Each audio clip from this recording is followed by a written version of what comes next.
They never told you his side of the story. They speak of Hades as a shadow, as a villain, as the cold hand that drags life into death. But they forget that even shadows crave warmth, and even death longs for love.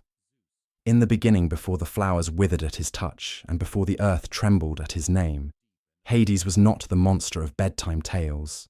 He was a god, a brother, a ruler, and a soul that knew loneliness more intimately than any creature ever born of myth or man.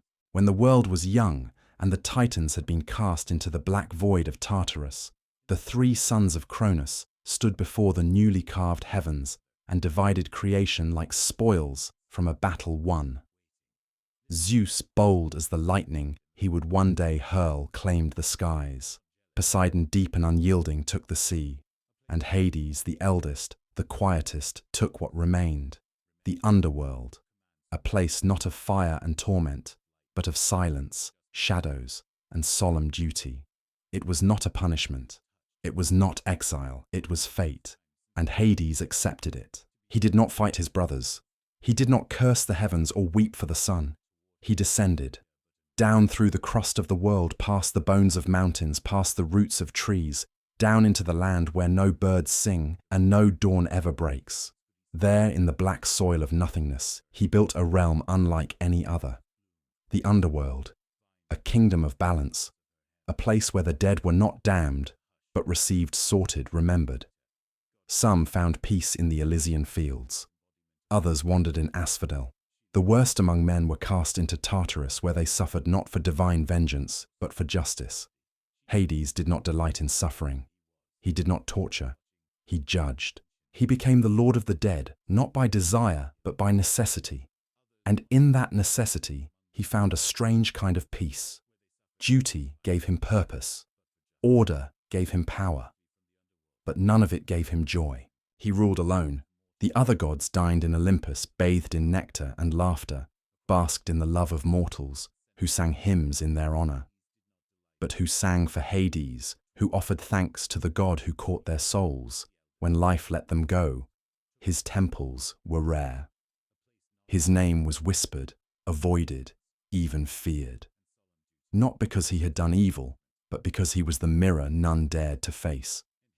He reminded them of what waited at the end, of the last silence, of the final door.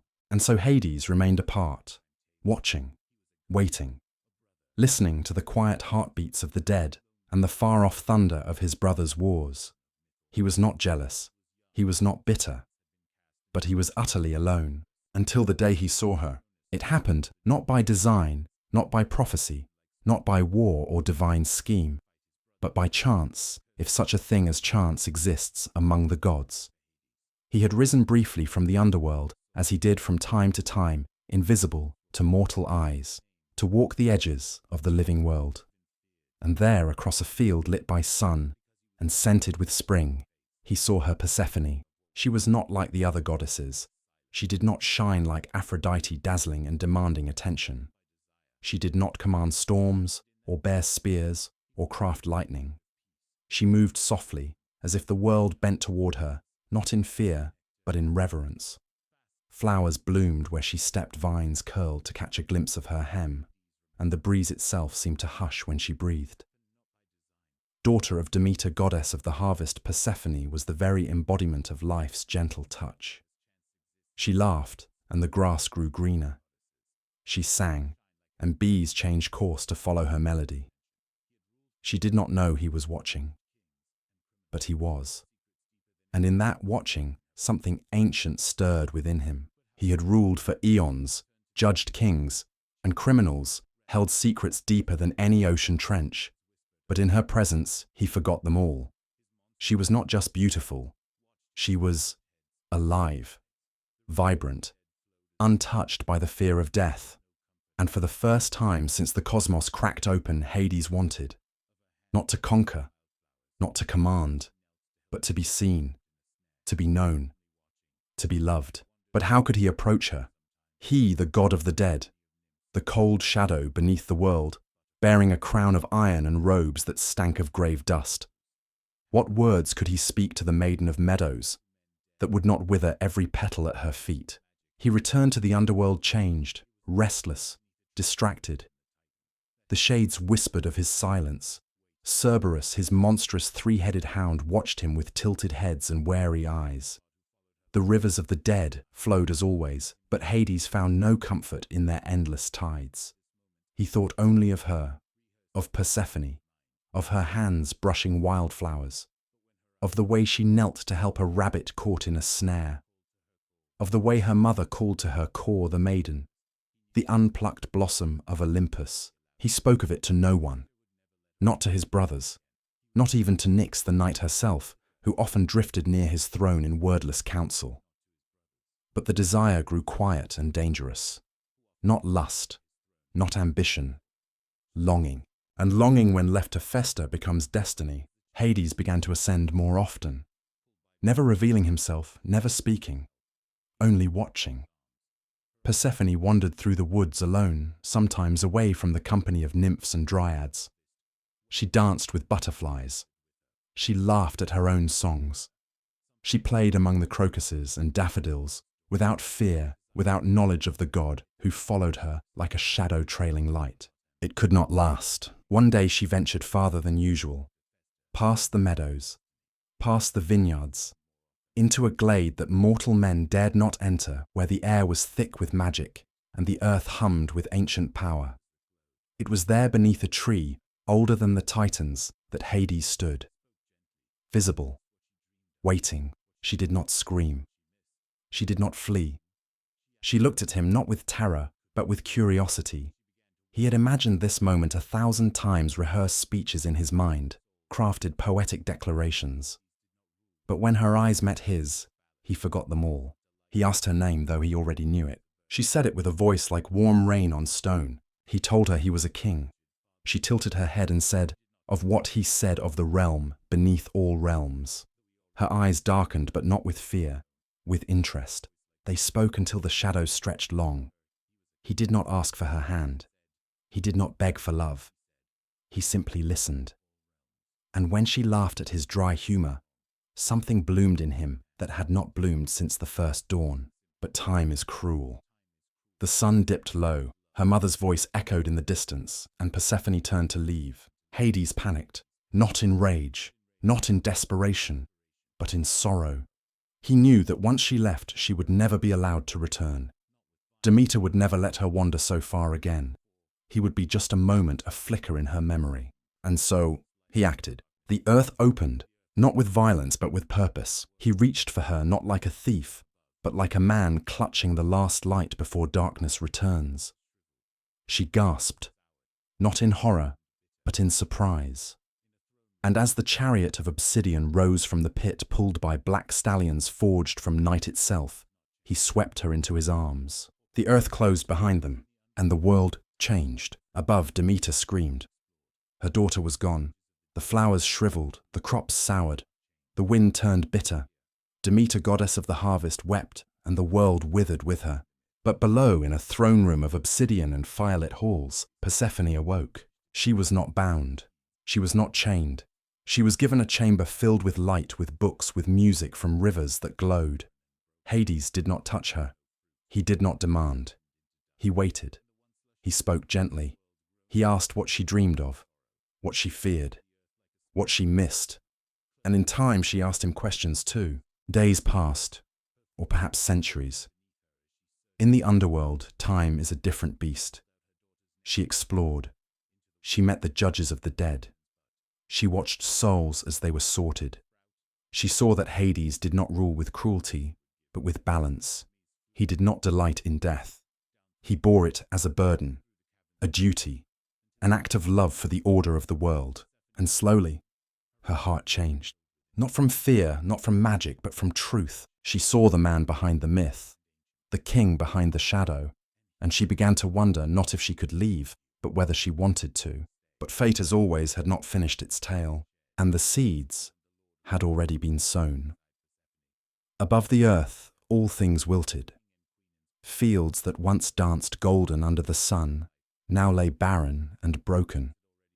Trees bore no fruit, rivers thinned into dust, and the once lush hills of the mortal world groaned under the weight of a divine sorrow. Demeter wandered the earth like a spirit out of time, cloaked not in her robes of green and harvest, but in black, her feet cracking the ground beneath her as she searched with eyes hollowed by despair. She called out her daughter's name into the wind, into the waves, into the silence, but no voice answered. Flowers curled away from her touch. The sun grew pale.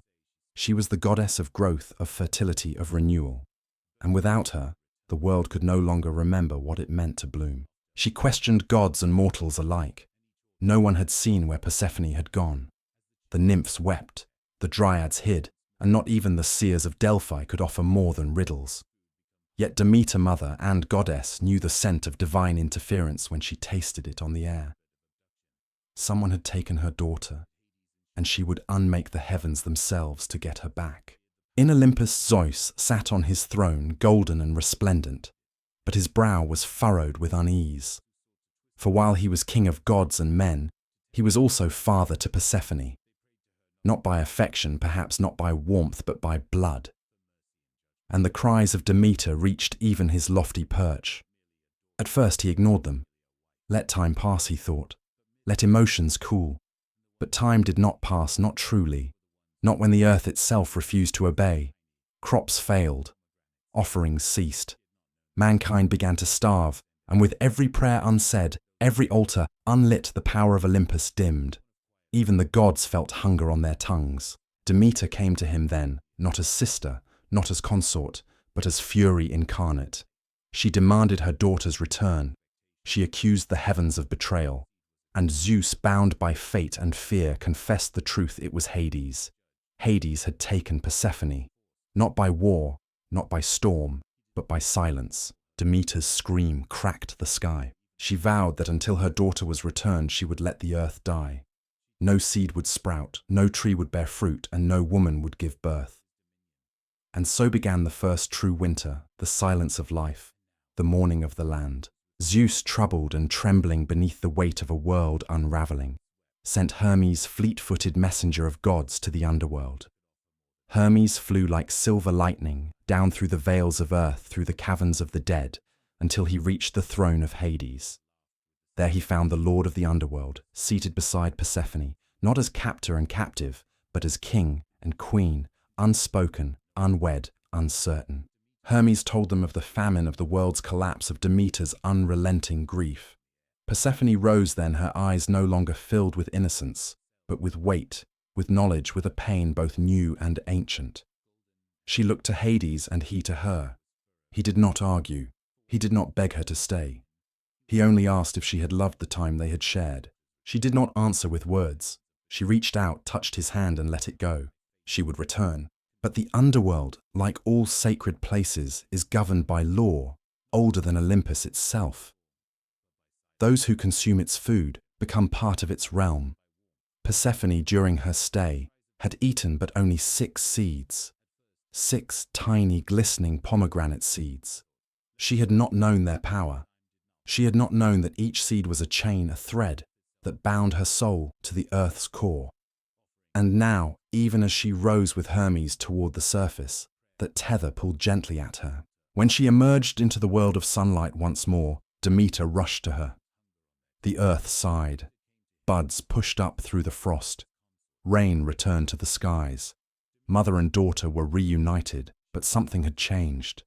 Persephone no longer laughed with the same naivety. Her eyes saw things no maiden should see. She had walked with the dead. She had spoken with shadows, and she had loved a god no one dared to love. Demeter, radiant with joy and madness alike, clutched her daughter as if she could pull back time. But the fates had already begun to weave a new pattern, and it could not be undone. Zeus, seeing both the suffering of the world and the truth in Persephone's silence, offered a compromise, one that would become law for all eternity. Persephone would spend 6 months of the year with her mother above the earth, and 6 months with her husband in the underworld. For each seed eaten, a season would pass. Thus would the year turn. Thus would life and death learn to dance. And so it became. Each spring, Persephone rose from the depths, and the world rejoiced. Flowers awakened. Trees stretched. Birds sang her return. She walked the fields with Demeter, laughter blooming like fire through snow. And each autumn, as the leaves began to fall, as the chill crept into the air, she descended once more into the waiting arms of Hades. Some say she wept each time she returned to him. Others say she smiled. What is true is this: she became more than a maiden. She became a queen. In the halls of the dead, Persephone ruled not as a shadow beside a throne, but as a flame in the darkness. Where Hades judged, she consoled. Where he enforced, she soothed. She walked among the dead and reminded them of life. She touched the cursed and reminded them of mercy. And Hades, for all his dominion, looked to her not as a possession, but as a miracle. He loved her not with fire or fury, but with patience, with reverence. He did not seek to control her light, only to offer it a place where even the lost could see. Together they ruled the underworld not as jailers, but as guardians. And in that realm of ash and memory, a garden grew. Not one like those above, full of sunlight and dew, but one of quiet blossoms, of silver-leafed trees, and pale blooms that glowed in the eternal dusk. A sanctuary, a space between death and life, a love that defied the world's expectations. Still, the world did not understand. They whispered of abduction, of captivity. They painted Hades in shadows and Persephone in chains. But myths are often mirrors, and the ones who feared Hades the most were the ones who feared death itself. Persephone did not fear him. She knew what the world could not see, that in the stillness of his realm she had found not imprisonment, but choice. And in choosing him, she had rewritten her fate. But not all were content to let such love go unchallenged. Not all gods viewed Hades and Persephone with acceptance. Some feared the power they held together, the balance they embodied. Others envied it. And even among mortals, there were those who sought to twist their story, to divide them, to tempt the queen away from her throne. The world above had not forgotten her, and temptation wears many faces. The wheel of the year turned, and with each cycle, Persephone's name grew louder in the songs of mortals. They prayed to her not only for the harvest, but for comfort in death, for mercy in judgment. And through those prayers she grew stronger. Not merely a daughter, not merely a wife, but something more. A bridge, a queen of thresholds, of beginnings and endings, of the eternal in-between. In the world above, mortals marked time by the changing skies. They watched for spring's first bloom, and feared the stillness of winter's breath. But in the realm beneath the place, untouched by sun or star, time moved to a different rhythm, one not measured by harvest or daylight, but by the beating of souls. And in that realm she ruled not as a guest, not as a daughter in exile, but as its queen. Persephone, once called Kor, the maiden, had become something greater. No longer a flower waiting to be picked, she was now the hand that could make even death tremble. She wore no crown of gold, no robe of glittering flame. Her beauty was quieter, more terrible, more true. Her eyes saw beyond skin and bone. Her voice echoed, not in command, but in conviction. And those who came before her souls, lost weary wandering, felt not the judgment of Hades in her presence, but the memory of what it meant to live. She did not fear the dead. She spoke to them, listened, wept with some, laughed with others, and in doing so she reshaped the very underpinnings of the underworld. Where once there had been only judgment, there was now mercy. Where once the silence reigned unchallenged, now song returned. Soft, subtle, and full of longing. Not all souls are wicked. Not all deserve punishment. And Persephone, with the wisdom born from both life and death, knew how to tell the difference. Hades watched her with awe that never faded. For though he had ruled for ages, he had never truly known transformation. He had built the underworld with iron and stone. She built it with grace. She became the second half of its soul. And though she spent half the year above, when she returned, the whole realm sighed with contentment, as though the darkness itself had been holding its breath. But no love, not even that of gods, escapes the scrutiny of Olympus. There were whispers, in the corridors of cloud and gold, on the lips of immortals who knew neither devotion nor depth. They spoke of Hades as a captor of Persephone, as a stolen blossom of a love built on illusion and shadow. Here a queen of the gods looked down with contempt. "What queen rules from beneath?" she asked. Apollo scoffed. Athena questioned. Even Poseidon, who ruled the seas with roaring pride, muttered that Hades had taken more than his share when he stole a goddess of spring. But the one who watched in silence, whose gaze carried more weight than thunder or prophecy, was Aphrodite. She, goddess of love, beauty and desire, understood what others could not.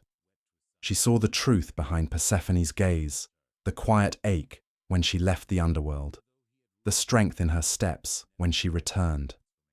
But love to Aphrodite was her domain, and no queen, not even one of death, could rise without catching her notice. So she sent a test not of steel or fire but of temptation.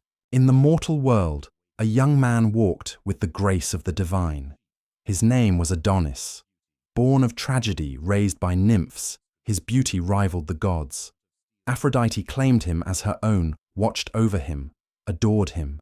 But she knew others would see him. She wanted to see what Persephone would do. When Adonis died, gored by a wild boar under a bleeding moon, his soul was sent to the underworld. And there, Persephone found him. His spirit glowed like a flame beneath glass, flickering with youth and sorrow and longing. She welcomed him, listened to his story, wept for the pain he never escaped. And somewhere in that grief, a quiet bond bloomed. Not passion, not betrayal, but a connection, human and pure. Aphrodite descended then, not to grieve but to claim. She demanded that Adonis be returned to her, that he rise from the dead and live again beneath her gaze. Persephone refused, not out of love for the boy, but out of justice. The dead belong to Hades' realm. They do not return. The two goddesses stood in silence, their eyes locked, the world holding its breath, and once again Zeus was forced to intervene. He ruled that Adonis would spend half the year with Aphrodite, half with Persephone, and part of the year alone in death. A compromise imperfect and cold, but the damage had been done. The seeds of envy, suspicion, and rivalry had been sown, and Hades watched, not with rage, not with jealousy, but with fear. For the first time in an eternity, he feared loss, not of power, not of title, but of her. He had never asked Persephone to stay, never demanded love, never chained her even when he could. But now he wondered, what if the world above with its golden light and song-filled air stole her heart again? What if she no longer needed him? What if she returned to the surface and never looked back? He kept his fear silent, but Persephone heard it anyway. One day, as they walked through the garden they had grown together, where blossoms glowed like stars and the air shimmered with memory, she turned to him and said, "You never asked me if I loved you." He looked away. She stepped closer. "You never needed to." And in that moment the underworld changed again. Not because of magic, not because of prophecy, but because of a choice freely made. Persephone chose him. She chose to stay not as prisoner, not as consort, but as partner. She chose to rule beside him, to become his equal in all things. And together they forged a balance that even Olympus could not ignore. But balance is fragile, and the world above was restless. Mortals had begun to tell stories, stories that twisted the truth, that cast Hades as a tyrant and Persephone as his chained bride. They painted her in white, him in black, her a flower, him a flame.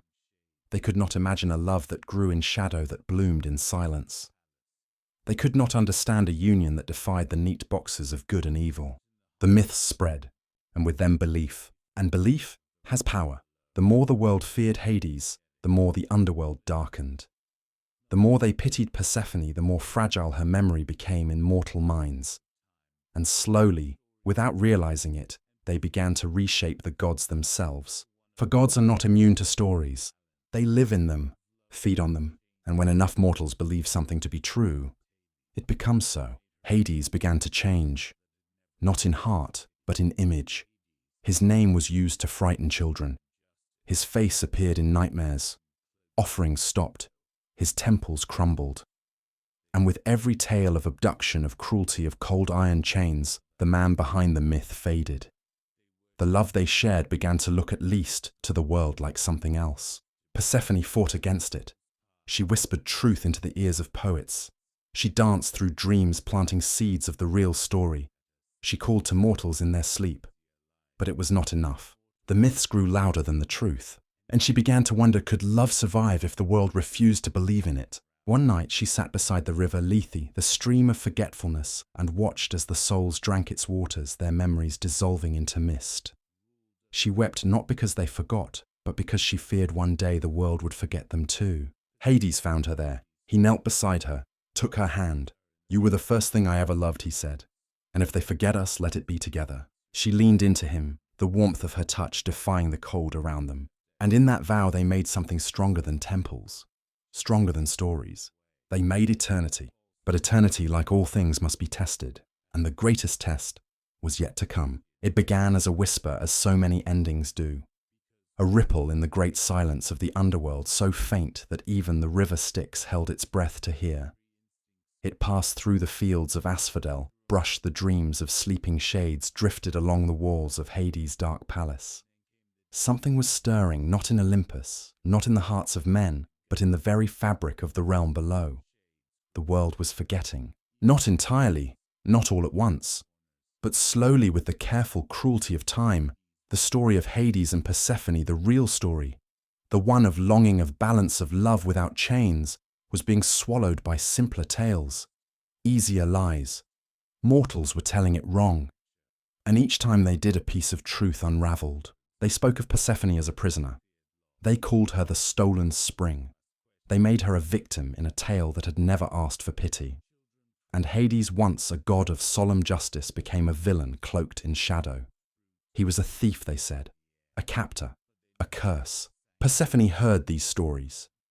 They came to her in the prayers of frightened girls, in the verses of poets who had never seen the underworld, in the fading offerings left at shrines overgrown with weeds.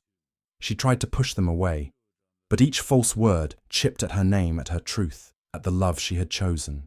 And then came the day when her name was no longer spoken in spring. Children praised Demeter for the blooming of the fields, for the scent of fruit and warmth in the air, but they no longer sang of Persephone's return. The world remembered the mother, but not the daughter. They worshipped rebirth, but forgot who had walked through death to bring it. Persephone stood on the threshold between worlds and looked up. The skies were brilliant alive, with the joy of a world unaware of what had been lost. And in her chest, something began to fracture. She returned to the underworld that season in silence. No laughter, no kiss upon the wind. The gates closed behind her like the ceiling of a tomb. Hades met her there as he always did. But this time, she did not smile. She walked past the garden they had built together, past the pillars carved with their story, past the throne she had chosen.